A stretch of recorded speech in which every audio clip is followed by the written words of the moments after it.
तक कोरोना के केसेस उस पीक पे नहीं आए थे। तो इस बात को मद्देनजर रखते हुए सभी साधु संत समाज ने इस बात को माना और एग्री किया कि हम जो है इस बार इसका मतलब नहीं करेंगे शाही स्नान, और सबको रहने के लिए घर में ही अपील की है। जो उनके फॉलोअर्स हैं उनसे भी अपील की गई है कि आप घर ही रहें, क्योंकि पहले ये अपील नहीं की गई थी, क्योंकि पहले इतने केसेस नहीं बढ़े थे। तो अब इस चीज को कि केसेस बढ़ रहे हैं, नेहा जी अपील नहीं की गई थी, लेकिन कोरोना संक्रमण पिछले साल से ही खैर पूरे देश में पूरी दुनिया में कहर मचा रहा है। अब पिछले साल से ये कहा जा रहा है कि घर पे ही रहें, सारी गाइडलाइंस का पालन करें। खैर हमारे साथ इस वक्त प्रदीप काडियान जी भी जुड़ चुके हैं जो कि राजनीतिक विश्लेषक हैं। प्रदीप जी बहुत बहुत स्वागत है आपका आर्य न्यूज पर। प्रदीप जी प्रदीप जी, जिस तरह से जो कुंभ मेला है वहां पे कोरोना संक्रमण जिस रफ्तार के साथ फैल रहा है, और अब जाकर जो है प्रशासन की तरफ से कहा जा रहा है कि भाई 2 शाही स्नान हो चुके हैं, अब बंद कर देना चाहिए, किस तरीके से देखते हैं आप इस पूरे फैसले को, इस पूरी जो चल रहा है ये पूरा मामला, इसको किस तरह से देखते हैं आप?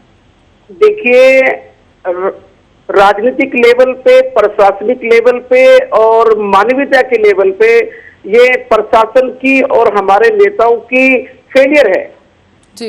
आप देखिए, जब स्कूल बंद हो सकते हैं, जब दूसरे चीजें बंद हो सकती हैं, वहां पर इलेक्शन और शाही स्नान महाकुंभ बंद नहीं हो रहा। क्यों नहीं हो रहा जी? ये हिंदुत्व का कार्ड खेलने की साजिश है। बीजेपी की यहाँ पर सरकार ना होती तो कुंभ मेला भी ना होता। जी प्रदीप जी, अब कहीं ना कहीं सुप्रीम कोर्ट को भी इस पूरे मामले में बीच में ले आया गया है, क्योंकि नोएडा के एक वकील हैं संजय पाठक जी, उन्होंने याचिका दाखिल कर दी है सुप्रीम कोर्ट में, और इन्हीं चुनावी रैलियों को और कुंभ मेले पर रोक लगाए जाने को लेकर ये पूरी रैली जो याचिका है वो दाखिल की गई है। क्या लगता है कि आगे किस तरह की कार्रवाई देखने को मिल सकती है? देखिए, माननीय सुप्रीम उच्च न्यायालय को बहुत पहले से संज्ञान ले लेना चाहिए था, इस पिटीशन की भी जरूरत नहीं थी। जब इतनी भयावह स्थिति है, और आप देखिए जब पहली बार भारत के अंदर लॉकडाउन लगा था तो मात्र 400-500 केसेस थे जी। आज ऑन एन एवरेज 1 लाख से ज्यादा केसेस यहाँ पर आ रहे हैं। 3-3.5 हजार का आंकड़ा दिल्ली में पार कर चुके हैं, और वहां पर महाकुंभ के अंदर को जो लॉकडाउन की जो दिशा निर्देश है उनका पालन नहीं किया जा रहा। आदमी वहां पर लाखों की संख्या में है, वहां पर चिताएं जल रही हैं, वहां पर बहती हुई नदी में अगर आदमी नहा रहे हैं, कोई मास्क नहीं है, कोई सोशल डिस्टेंसिंग नहीं है, प्रशासन पूरी तरह से फेल है। और ये बीजेपी जो हिंदुत्व कार्ड खेल रही है, वो कार्ड खेल के हमारे जो जनता है उसकी जान को जो है वो जोखिम में डाल रही है। जी नेहा जी, प्रतिक्रिया चाहूंगी। जिस तरह से प्रदीप जी ने कहा है कि जनता की जान को जो है जोखिम में डाला गया है, यहाँ पर इसे रोका जा सकता था। पल्लवी जी, मुझे बहुत हैरानी होती है। देखिए, हम तो मान रहे हैं कि कुंभ मेले को हाथ जोड़ के सभी साधु संत समाज ने इस बात को स्वीकारा भी है कि आगे शाही स्नान नहीं किया जाएगा, और अपने फॉलोअर्स से भी अपील की है कि अब बंद कर दीजिए जो आ गए, क्योंकि पहले से ही तब कोरोना लेकिन नेहा जी, अगर अब रोका जाता है तो क्योंकि ट्रेसिंग और टेस्टिंग जो प्रक्रिया होती है, बताइए पल्लवी जी, उत्तराखंड में 1 महीना पहले कितने केसेस थे? 50-100। तो इस सबको पता था कि एक तरह से कोरोना काफी हद तक खत्म हो चुका है, रजिस्ट्रेशन होता है। ये रजिस्ट्रेशन 3-4 महीने पहले से होता है, कोई अभी नहीं हुआ था कि अभी ताजा करता एक दिन पहले किसी ने रजिस्ट्रेशन कराया और वहां आ गए। तो ये रजिस्ट्रेशन 2 महीने पहले से चल रहा था, और तब इतने ज्यादा केसेस नहीं थे। तब मात्र 50 केसेस थे, 40-50 केस उत्तराखंड में देखे जा रहे थे। इसी बात को मद्देनजर रखते हुए कुंभ मेला रखा गया और परमिशन दी गई कि चलिए ठीक है, ऐसे आइए, कोविड टेस्ट कराइए। स्थिति भयावह हो सकती है, ये बीमारी बढ़ने का कारण कोरोना हो, ये बात हो सकता है, क्यों दिया गया? आपको ये डिबेट करने का तरीका है कि आप सिर्फ मैडम डिबेट करने का तरीका है, मुख्यमंत्री को ये नहीं पता कि प्रदीप जी शांत हो जाइए, दोनों शांत हो जाइए, दोनों मेहमान जाऊंगी, शांत हो जाइए प्लीज। नहीं, आपने मुझे बोला, मैं जवाब दे रही हूँ, और इनकी बारी में बीच में बिल्कुल भी नहीं बोली, तो इनको मुख्यमंत्री और प्रशासनिक लेवल पे फेलियर नहीं है बीजेपी का। करना आता है, जवाब तो सुनिए, सिर्फ बोलना आता है। जवाब नहीं सुनेगी तो फिर बोलते रहिए, फिर अकेले से डिबेट थोड़ा कहते हैं। भैया आप जवाब मांग रहे हैं तो हम जवाब दे तो रहे हैं, तो जवाब सुनने की भी तो हिम्मत रखो। यहाँ बार-बार प्रदीप जी शांत हो जाइए, नेहा जी बात पूरी खत्म किया गया। इन जैसे लोग, प्रदीप जी जैसे लोग सिर्फ कुम बोल रहे हैं, आप मुझे बताइए। नेहा जी, मैं चाहूंगी आप गरिमा बना के रखें प्लीज। रमजान के ऊपर गैदरिंग हो रही है दरगाहों में, ये क्या है, इसे क्या कहेंगे? अजमेर शरीफ पे लाखों लोगों की गैदरिंग हो रही है। मुझे ये बताइए, नेहा जी, कोरोना का मामला है, धर्म का मुद्दा मत बनाइए। नेहा जी, धर्म का मुद्दा मत बनाइए। और कुंभ को इन्होंने ऐसे हाईलाइट कर दिया है। ये प्रदीप जी जैसे लोग हैं जो नाम प्रदीप है, लेकिन प्रदीप खान कहना इनके लिए बिल्कुल सही शब्द बस। ये लोग नेहा जी, मैं चाहूंगी अपने शब्दों की गरिमा को बनाए रखिए प्लीज। नेहा जी, आप ये बताइए, किसी की मौत में 20 से ज्यादा आदमी नहीं इकट्ठे हो सकते। अरे भाई, और कुंभ से 1 लाख आदमी इकट्ठे हो रहे हैं। तब केसेस इतने ज्यादा नहीं थे उत्तराखंड में, जब ये हुआ कि हाँ मैं यही कहना चाहता हूँ आपको, तो यही कहना चाहता हूँ ज्यादा हुए, हमने मना कर दिया। प्रदीप जी, बात समझ नहीं पाएंगे दर्शक, मैं चाहूंगी एक एक करके बोले प्लीज। नहीं पड़ी जी, नहीं, उनको कहने की जरूरत नहीं पड़ी साधु संत ही डिसाइड करेंगे। उन्होंने अपने कोरोना केसेस को बढ़ते हुए देखकर उन्होंने खुद सोचा कि हम अब शाही स्नान नहीं करेंगे, लेकिन यही बात अभी रमजान का महीना चल रहा है, वहाँ पे गैदरिंग हो रही है अजमेर शरीफ में। प्रदीप जी, बात पूरी कर लेने दीजिए, फिर आपके पास भी आएंगे। प्रदीप जी, बस थोड़ी देर और आपके पास भी आएंगे। जैसे लोग इस बात को क्यों नहीं मान रहे, फिर वहाँ क्यों नहीं रोक लगवा रहे? तो सिर्फ एक रिलीजन को टारगेट करना, अब ये लोग बंद कर दें तो ज्यादा अच्छा है। हिंदू मुस्लिम गाड़ी खेलना चाहते हैं, एक रिलीजन को हॉस्पिटल में जाते तो बेड नहीं है, शमशान घाट में। नेहा जी, बात टारगेट करने की नहीं हो पा रही है यहाँ पे। यहाँ बात कोरोना संक्रमण की है कि जिस चीज को इनिशियल टाइम पर ही रोका जा सकता था, वो यहाँ तक माहौल कैसे पहुंचा। अब बात अगर कोरोना की बात होती है तो टेस्टिंग और ट्रेसिंग होती है, लेकिन कुंभ मेले में अगर 50 लोग भी कोरोना संक्रमण से आते हैं, उनकी ट्रेसिंग कैसे हो पाएगी? आप मुझे बस इतना बता दीजिए। नहीं पल्लवी जी, ये भी मुझे सिर्फ इतना बताइए, जो आज कुंभ चिल्ला रहे, जो भी लोग चिल्ला रहे हैं कि यहाँ पर जो अजमेर में रमजान की गैदरिंग हो रही है, ये क्यों हो रही है? ये क्यों हो रही है? बात तो फिर एक ही है कि आप लोगों को सिर्फ सुनाई जा रहे हैं। यहाँ जो अजमेर शरीफ गैदरिंग हो रही है, चलिए प्रदीप जी से ही पूछ लेते हैं इसका क्या जवाब है उनकी तरफ से। नेहा जी, प्रदीप जी से ही पूछ लेते हैं। प्रदीप जी है ना जी, हाँ नेहा जी, बस बोलने का मौका दीजिए उन्हें। प्रदीप जी भी कुछ बोलना चाह रहे हैं। नेहा जी प्लीज। मैं ये पूछ रहा हूँ पल्लवी जी, ये सिर्फ कुंभ करते हैं, ये बाकी चीजों पे भी तो देखिए ना कि वहाँ पर जो है मुसलमानों को देखोगे, बाकी मेला लगा है। नेहा जी, उनकी बात एक बार सुन लीजिए। नेहा जी, नेहा जी एक बार बात सुन लीजिए। मुसलमानों को देखोगे, हिंदुओं को नहीं देखोगे, बीजेपी के कर्मों को नहीं देखोगे, सेंट्रल गवर्नमेंट की।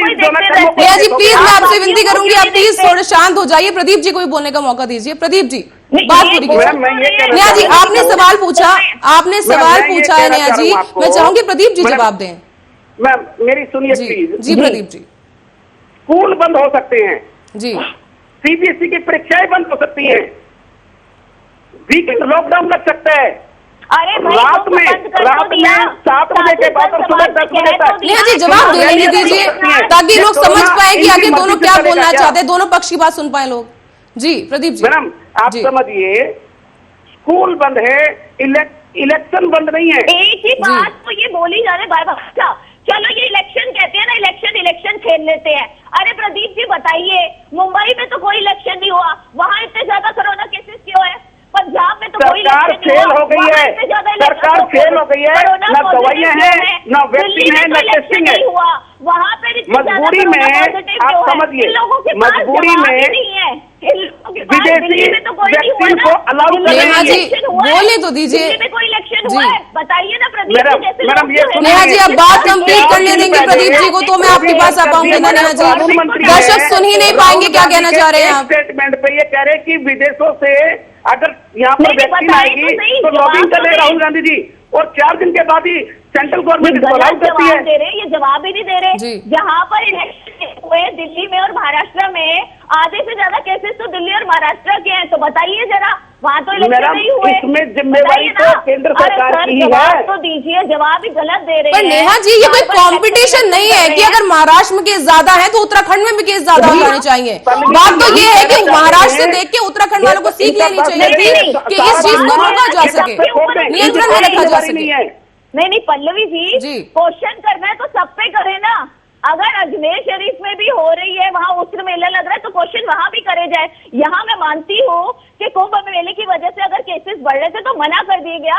अपने आप साधु संत समाज ने खुद स्वीकारा और मना किया। मैडम जी नहीं हुआ है बंद, यही तो समस्या है, राजनीति नहीं हुआ है बंद। क्यों इसमें राजनीति कर रहे हैं? बाकी जगह आप राजनीति करें, छोटी राजनीति करें मैडम, आप न्यूज पेपर उठा के देख लीजिए। अगर कोई गलती से कोई त्योहार हिंदू रिलीजन का आ जाता तो ये बोरी बिस्तरा लेके चढ़ जाते हैं सब पे। यही दोहरी मानसिकता आप मुसलमानों के ऊपर क्यों थोपते हो? ये तो दोहरी मानसिकता आप लोगों की है। आप अपनी दोहरी मानसिकता को साइड करें। मैडम मैं हिंदू हूँ और हिंदू ही मरूंगा, लेकिन वोट की राजनीति नेहा जी, प्रदीप जी को भी बोलने दीजिए। नेहा जी, जैसे आप हमारी मेहमान है, नेहा जी, प्रदीप जी भी हमारे मेहमान है, प्लीज उन्हें भी बोलने दीजिए प्लीज थोड़ा सा। प्रदीप जी बात पूरी कीजिए। मैम जनता देखिए, हम हिंदू हैं और हिंदू ही रहेंगे, लेकिन इसका मतलब ये नहीं कि भारत के संविधान के अनुसार ये सरकार ना करे। जी प्लीज मैं रिक्वेस्ट कर रही हूँ आपसे, प्लीज बात पूरी हो जाने दीजिए, वरना दर्शक कुछ नहीं समझ पाएंगे। जी, जब स्कूल बंद हो सकते हैं तो बाकी चीजें भी बंद हो सकती हैं।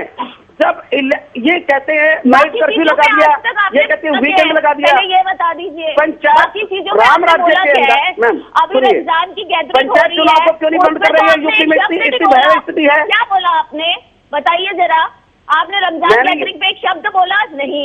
मैडम रमजान भी बंद होना चाहिए, ईद भी नहीं मनाई जानी चाहिए। मैं कह रहा हूँ आपको, जैसे लोगों की ईद भी नहीं मनानी चाहिए, रमजान में भी बाहर नहीं निकलना चाहिए। चले जाएं, प्रधानमंत्री जी ने अपील कर दी है, रुक गया है। आप बिल में जाके ना चैन कीजिए, आप सुख चैन की नींद लीजिए, लेकिन आपके मैडम आपसे भी हम यही कहते हैं कि आप भी सुरक्षित रहें और दिशा निर्देशों का पालन करें। आप जैसे लोगों योगी जी को चुनाव की तो पड़ी है बंगाल के अंदर, यूपी नहीं संभल रहा उनसे। अपनी दोहरी मानसिकता जिस दिन आप हटा देंगे ना मैडम, दोहरी मानसिकता। नेहा जी इस बात का जवाब दीजिए, जिस तरह से सुप्रीम कोर्ट में अब याचिका दाखिल कर दी गई है, क्या लगता है अगला चरण क्या होगा? क्योंकि विज्ञापन को लेकर भी काफी सवाल उठाए गए हैं और जिस तरह से प्रचार चल रहा है चुनाव का, सिर्फ कुंभ की बात यहाँ पर नहीं की गई है, बात प्रचार की भी चल रही है। जिस तरह से रैली हो रही है, लोग उसमें पहुंच रहे हैं ज्यादा से ज्यादा मात्रा में, तो उसके चलते कोरोना संक्रमण पर कैसे लगाम लगाई जा सकेगी? क्या तैयारियां हैं सरकार की? नहीं, उसके लिए हमारी सरकार ने पहले ही ये कह दिया है कि अब वर्चुअल रैलीज की जाएंगी, डोर टू डोर कैंपेनिंग करी जाएगी। ये बात पहले ही हो चुकी है कि ऐसे ही किया जाएगा। लेकिन मैम आप झूठ बोल रही हैं, अखबार में पढ़ लीजिए, शाम को 7 बजे से लेकर सुबह 10 बजे तक इलेक्शन रैली पे बैन लगा है। रैली पे कोई बैन नहीं है। उन्होंने कौन सा ऐसा काम कर दिया, उन्होंने कौन सी ऐसी मिसाल पेश कर दी कि मैं वर्चुअल रैली कर रही हूँ? एक बार भी वहाँ की मुख्यमंत्री ममता बनर्जी ने ऐसा कहा कि नहीं, चाहे कुछ भी हो जाए, भाजपा जो मर्जी करे, मेरा ये प्रदेश है, मैं अभी तक यहाँ की मुख्यमंत्री हूँ, मैं वर्चुअल रैली किसी का प्रदेश नहीं है, ममता दीदी की बंगाल, आप समझिए इस चीज को। ममता दीदी करे तो बड़ी अच्छा काम, ममता दीदी की सपोर्ट नहीं है बंगाल। कुछ तो शर्म कीजिए, कानून है वो सबके लिए बराबर है और ममता को भी, ममता दीदी को भी प्रदीप जी को जवाब दे दीजिए। प्रदीप जी करे तो ममता दीदी देश के ऊपर नहीं है, पर भाजपा अगर कुछ हुआ गलत करेगी तो मतलब ममता दीदी तो सबसे पहले करेंगी। ये क्या बात हुई? अरे मैडम आप सुन नहीं रहे हैं, ना तो ममता देश के ऊपर है, ना मोदी जी देश के ऊपर है। सिंपल सा सवाल था कि सरकार की तरफ से क्या कुछ तैयारियां हैं। बात ममता जी की छोड़िए, बीजेपी के बताइए कि बीजेपी जैसे रैली करने के लिए जाती है, उनकी तरफ से क्या कुछ एहतियात बरती जाती है? जनता के लिए क्या कुछ दायित्व नहीं बनता या उसके लिए क्या किया जाता है? बिल्कुल बनता है, इसीलिए जनता को कहा जाता है कि बिना मास्क के, क्योंकि जब तक वैक्सीनेशन नहीं किसी की हो रही उस वक्त और वैक्सीनेशन के बाद भी मास्क जो है वो सबसे बड़ा हथियार है इस वक्त कोरोना के में। और क्या उन लोगों के खिलाफ कोई कार्रवाई की जाती है जो बिना मास्क के रैली में पहुंच जाते हैं? जो भी रैली आएगा बिल्कुल उसके ऊपर प्रदीप जी कितना सहमत है इस बात से? नेहा जी ने कहा उनके खिलाफ कार्रवाई होती है जो बिना मास्क के पहुंचते हैं। प्रदीप जी, नेहा जी ने कहा जो रैली में बिना मास्क के पहुंचते हैं उनके खिलाफ कार्रवाई होती है, कितना सहमत है इस सवाल? नेहा जी जवाब देने दीजिए प्लीज। जी बंगाल के अंदर जो इलेक्शन ड्यूटी के अंदर जो ऑफिसर हैं वो तो मास्क लगाए हुए नहीं है, आप जनता को कैसे रोकोगे? इन्होंने देखे हैं कि वहाँ के ड्यूटी वाले मास्क नहीं लगाते। मैडम आप उठा के देख लो, आप पढ़ती तो है नहीं। फोटो भेज दीजिए, मेरे को व्हाट्सएप नंबर आपको फोटो भेजता नंबर टाइम का। आप चलिए नाम बता दीजिए, कौन से एरिया से, मैम, यही फ्रंट पेज पे है, फ्रंट पेज पे है। ऑफिसर्स है सर, नंबर टाइम्स का कुछ पहला तो पेज। बताइए, आपके सिर्फ कह देने से थोड़ा, आप तो विपक्ष वाले अरे मैडम, वही तो विपक्ष आप पार्टी के अंधभक्त बनी हुई हो, political आपको बने बीजे हुए के अलावा हैं, कुछ तो दिखता आप नहीं है। जवाब समय की कमी है नेहा जी, माफी चाहूंगी। प्रदीप जी बस बात पूरी कीजिए। आपको प्रदीप जी 20 सेकंड में बात पूरी कीजिए। समझते हैं आप लोग। कांग्रेस पार्टी और बाकी पार्टियों के साथ है, वो दिख रहा है, लेकिन बात ये है कि आप प्रमाण के साथ बात कीजिए ना, फिर तो मैडम, समझ गया प्रमाण कि के आप साथ बात कर रहा हूँ। पहले नंबर का पेज उठा के नेहा जी शांत हो जाइए, क्या है? समय की कमी है, माफी चाहूंगी जी। आप दोनों जी, जी, मेहमानों को बहुत बहुत धन्यवाद। पर इससे पहले प्रदीप जी आखिरी सेंटेंस 10 सेकंड आपके पास, बात पूरी कीजिए। मैं ये कहना चाहता हूं, भारत सरकार को और राज्य सरकारों को निर्देशों का कड़ाई से पालन कराना चाहिए। यहाँ पर पार्टीवाद से ऊपर उठ के कोरोना जैसी महामारी को खत्म कराने का प्रयास करना चाहिए। जनता से अपील करनी चाहिए। इलेक्शन किसी भी स्टेट में हो वो बंद करने चाहिए। स्कूल जैसे बंद हो गए हैं, इलेक्शन रैलियां बंद होनी चाहिए। जी जैसे प्रदीप जी, 10 समय की कमी है, माफी 20 चाहूंगी। आदमी से ज्यादा जी। इकट्ठे नहीं हो सकते हैं। जी। जैसे मैरिज में 50 से ज्यादा इकट्ठे नहीं हो सकते, ऐसे ही चुनाव की कोई भी मीटिंग हो उसमें भी यही दिशा निर्देश लागू होने चाहिए। और वैक्सीन टेस्टिंग जी और बेड अवेलेबल होने चाहिए, ताकि जो है आदमियों के अंदर डर की जो भावना है वो खत्म हो जाए। जी बिल्कुल। प्रदीप जी, नेहा जी, बहुत बहुत धन्यवाद आप लोगों का हमारे साथ जुड़ने के लिए। इस मुद्दे पर समय की कमी है, माफी चाहूंगी, बहुत बहुत धन्यवाद। तो जिस तरह से चुनाव प्रचार और लोगों की भीड़ जिस तरह है और उसके खिलाफ जिस तरह से याचिका सुप्रीम कोर्ट में दाखिल कर दी गई है, अब देखना ही होगा कि सुप्रीम कोर्ट की तरफ से किस तरह का फैसला सामने आता है और उसके बाद तस्वीरें कैसी सामने निकल कर आएंगी। और फिलहाल के लिए मुझे दीजिए इजाजत। देश और दुनिया की तमाम खबरों के लिए देखते रहिए आर्य न्यूज।